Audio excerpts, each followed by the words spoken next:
연금 계좌, 노후 주머니를 하나 만드는 게 되게 필요합니다. 사람들은 근본적으로 장기 저축을 하는 걸 어려워합니다. 시장이 커져가는 거는 개인한테 중요하지 않아요. 내 계좌가 불안해요.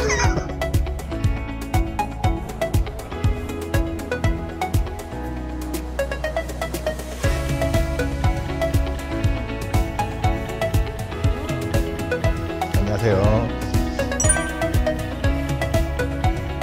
연금이라는 게 초장기 상품이면 거기 있는 투자의 개념도 들어가고 노후 준비의 개념도 들어가잖아요. 그걸 제대로 안내해 줄 수 있는 부서의 하나의 개념인 거고, 외부에서 봤을 때 이제 연구소 큰 단위에서 이제 가이드를 해줄 수 있는 데라고 보시면 될 것 같습니다. 저는 주로 보면 이제 이 컨텐츠 관련된 게, 투자 관련된 것들이 사람들이 너무 어려워하시잖아요. 좋아하는 이야기, 듣기 편한 이야기 형태로 만드는 컨텐츠가 되게 필요한 시장이거든요. 그래서 투자의 개념이나 연금의 필요성이나 이런 것들을 전체적으로 이제 그런 컨텐츠를 통해서 투자 문화를 확산하고 연금 준비에 대한 기본적인 생각 같은 거를 투자자들한테 전달해 주는 일들을 제가 하는 겁니다. 그렇죠. 고민을 사람들이 되게 많이 해요. 이제 제가 예로 많이 드는 게 이제 불이당의 당나귀라는 이야기를 들어요. 14세기에 이제 불이당이라는 사람이 당나귀를 예시를 들어가지고 사람들이 행동하지 않는 사람들에 대한 이야기를 하거든요. 당나귀가 오랜 길을 거쳐가지고 오면 좀 지쳤을 거 아니에요. 그래서 저녁에 당나귀한테 먹으라고 물 한 동이랑 그다음에 건초 한 더미를 주면서 먹고 좀 쉬고 하라고 했더니 며칠 지났더니 당나귀가 굶어 죽었어요. 물도 있고 건초도 있었는데 왜 죽었을까? 당나귀가 고민을 하기 시작한 거예요. 물부터 먹을까? 건초부터 먹을까? 사람들이 비슷하다는 거죠. 액션을 하지 않고 고민만 한다는 거예요. 생각만 해서 세상을 바꿀 수는 없고 내 삶을 바꿀 수는 없으니까 행동을 해야 될 때가 있거든요. 대다수의 사람들은 어제 하지 않은 일을 후회하고 내일 할 일을 걱정하면서 오늘 아무것도 안 해요. 뭔가 바꾸려면 오늘 행동을 해서 오늘을 하나 뭔가를 바꿔야 내일이 바뀐다는 말씀을 좀 강조하기 위해서 이제 그런 이야기들을 하는 겁니다. 그래서 생각만 하지 말고 행동하면 조금이라도 더 나은 내일이 될 수 있다는 말씀을 전해드리는 거죠. 네.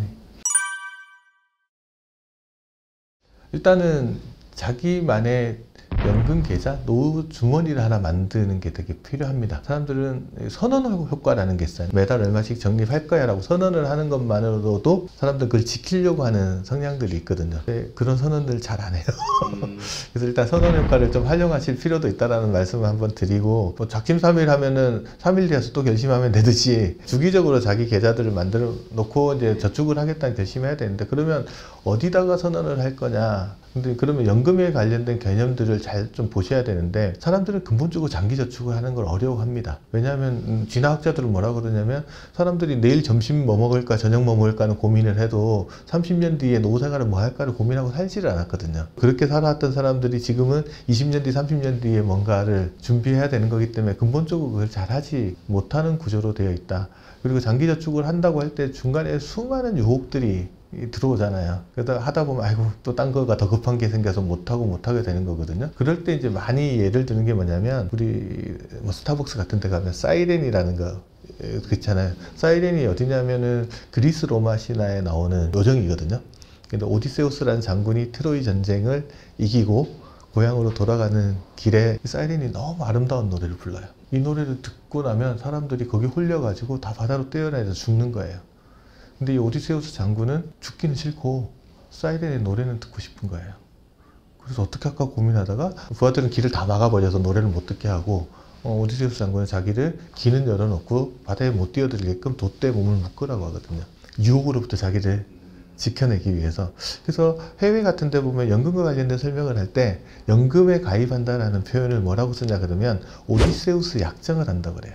근본적으로 많은 유혹이 있기 때문에 좀 불편하고 헐어쓰기 힘든 계좌를 만들어 놓고 거기다가 묶어버리는 거죠. 그래서 대다수의 연금은 중도의 해지가 어렵거나 해지했을 때 손해를 보거나 해지를 불편하게 만들어 놓는 계좌들이 대부분이에요. 예를 들면 국민연금 같은 경우는 가입은 내 의지되고 가입한 건 아니지만 65세가 될 때까지 연금으로밖에 못 받죠. 뭐 이민을 가거나 사망을 한 거 다음에는 받을 방법이 없거든요. 대신 연금은 중도 인출이나 중간 정산이 어렵게 되어 있고요. 일반 연금 상품도 뭐 세제 혜택을 주고 가입하는 대신 중도에 해지했을 때 불편한 불이익을 많이 주는 구조로 되어 있어요. 약간의 강제저축 형태를 띠게끔 상품들을 구성을 해놔요. 그래야 오랜 기간 동안 버틸 수 있기 때문에 약간의 불편함이 있는 계좌에 들어가면서 오디세우스 약정을 하는 거죠. 나는 웬만하면 이거 헐지 않겠다. 연금계좌는 처음에 들어갈 때 세제 혜택 같은 거를 줍니다. 그래서 연금저축이나 IRP라고 하는 계좌에는 연간 뭐 600만 원 또는 900만 원까지 저축하면 세액공제 혜택을 주고, 보통 뭐 900만 원을 한도껏 저축한다라고 가정을 했을 때 13.2% 정도 세액공제를 받으면 연말정산 때 한 118만 원 정도 돌려받고, 뭐 16.5%로 하면 한 148만 원 정도 돌려받으니까 적지 않은 혜택이 있잖아요. 사람들 계좌 개념이 잘 일반인들은 없으세요. 계좌는 백화점이나 과일가게 가서 과일 바구니를 사는 거라고 생각하시면 돼요. 그 계좌에 사과도 담고 배도 담고 포도도 담고 할 수 있잖아요. 담는 것들, 사과, 배, 포도 같은 거가 금융상품이에요.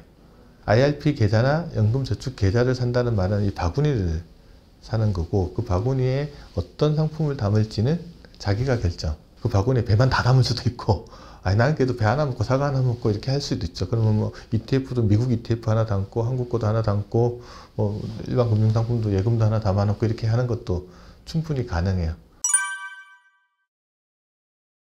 그게 이제 계좌라는 개념이에요. 어카운트 개념. 그러면 이제 수익률이라는 거는 내가 그 과일 바구니에 어떤 상품을 담아서 어떻게 운영하느냐에 따라서 달라지는 겁니다. 그래서 세액 공제 혜택과는 별도로 내가 이거를 운용해서 수익을 얼마나 낼지는 투자의 개념이죠. 저축을 할 때는 저축 금액에서 최대 900만 원까지 세액 공제를 해주는 거고, 늘어난 수익에 대해서는 예를 들면 매매 차익이나 배당 소득이나 이자 소득이 발생하잖아요. 그거는 나중에 연금으로 수령할 때까지 세금을 이연시켰다가 나중에 연금 받을 때 낮은 세율로, 그러니까 5.5% 정도 세율로 과세를 하겠다. 일반적으로 배당이나 이자 소득세가 15.4%인 거랑 비교해보면 세율도 낮고 과세 시기도 뒤로 좀 미룰 수 있기 때문에, 이런 장점들 때문에 다양한 세제 혜택도 가지고 있고 다양한 금융상품에 내가 투자할 수 있는 기회도 있으니 이 계좌를 활용해서 노후 준비를 해보자, 이거죠. 내가 얼마를 저축할 건지도 사람들이 결정하는 거 되게 어려워하거든요. 그래서 그냥 국가가 시킨 대로 하자.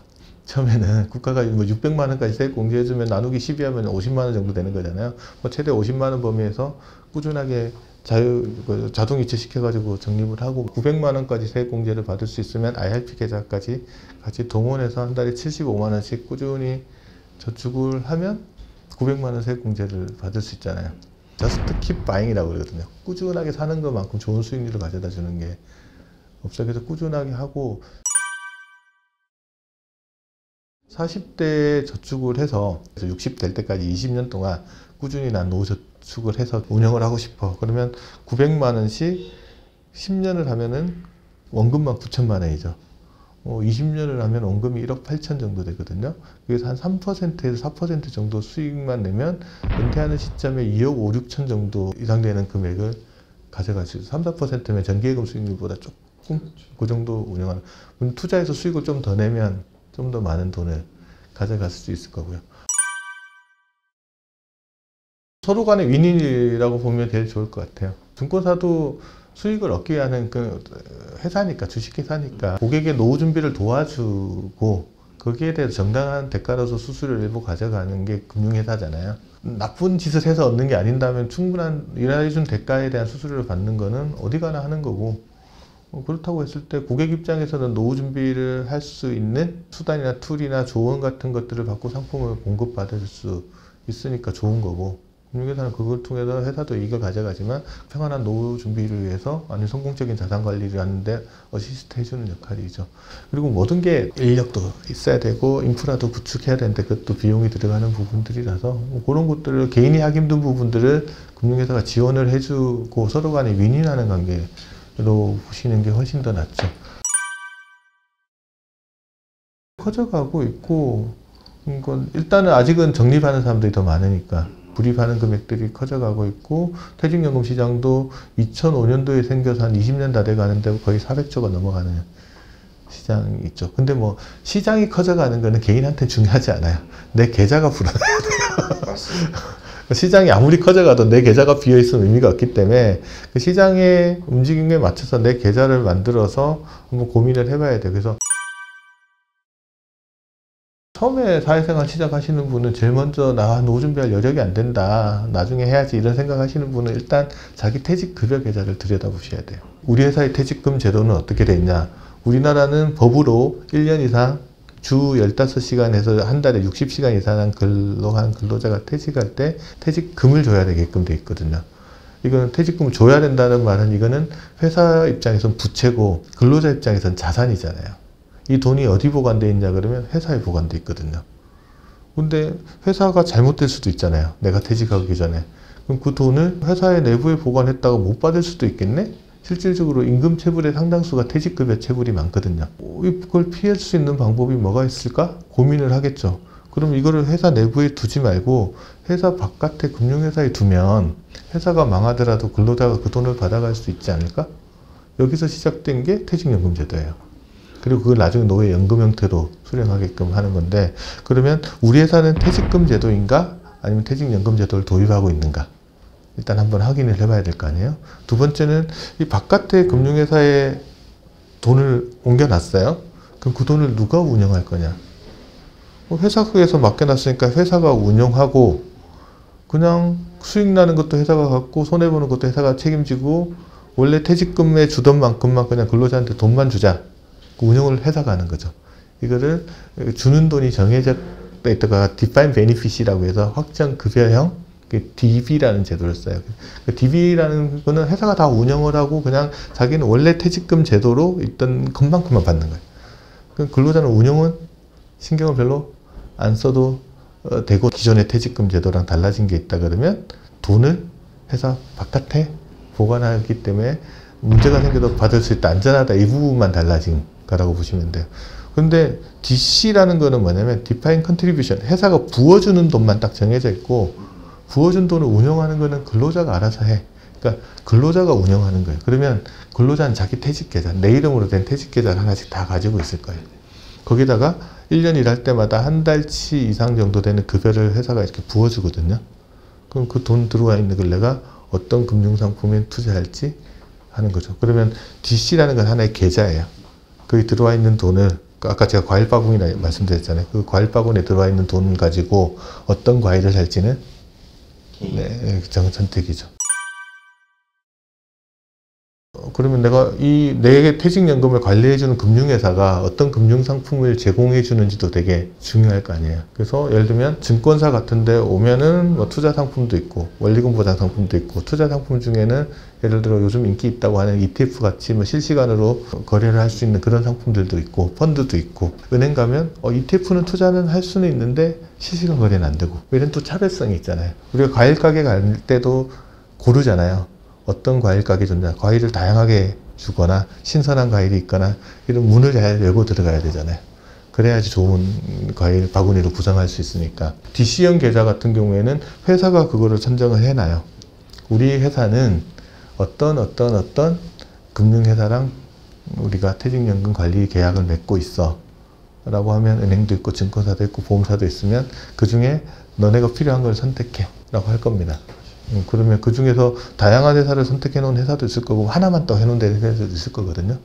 뭐 다양한 회사를 해놨는데 내가 은행에 하고 있는데 나는 ETF를 실시간 거래하고 싶은데, 그럼 회사가 은행에서 증권사로 변경할 수 있는 게 있거든요. 그러면 그거를 1년에 한두 번 정도 기회를 주면 그 시점에 변경을 하시면 내가 가지고 있던 돈을 그대로 들고 옮겨갈 수 있죠. 그게 전환이거든요. 이때 과거에는 다 팔고 현금화한 다음에 옮겨갔어야 되는데, 이제 작년부터는 실물 이전 제도가 생기면서 그냥 투자하는 상품을 가급적 그대로 들고 옮길 수 있는 제도가 생긴 거죠. DC는 이제 회사가 근본적으로 우리 회사의 퇴직금을 관리해 줄 회사를 먼저 선정하죠. 그 퇴직연금 사업자를 이제 퇴직연금 규약에서 이렇게 몇 군데 선정을 하거든요.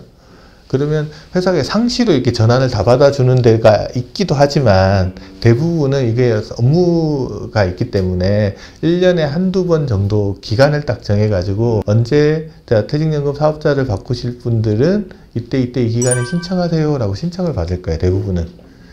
그러면 그 기간 동안 내가 지금 하고 있는 데는 여기인데 여기로 옮길 겁니다 라고 해서, 뭐 회사 보통 뭐 게시판에 그런 게 뜨면 보시고, 내가 이번 기회에 한번 옮겨야 되겠어 라고 하면 그 시기에 이제 옮기시는 거고, 그 다음에 우리가 연금저축이나 IRP 같은 상품들은 내가 개인으로 금융회사에 가서 바로 계약을 한 거잖아요. 그거는 자기가 필요한 시기에 언제든지 옮길 수 있고, 말씀하셨듯이 어플, 앱 같은 데서 이제 이전 앱이 있으니까 거기도 바로 신청을 해서 옮기는 것들도 가능하시고 그렇습니다.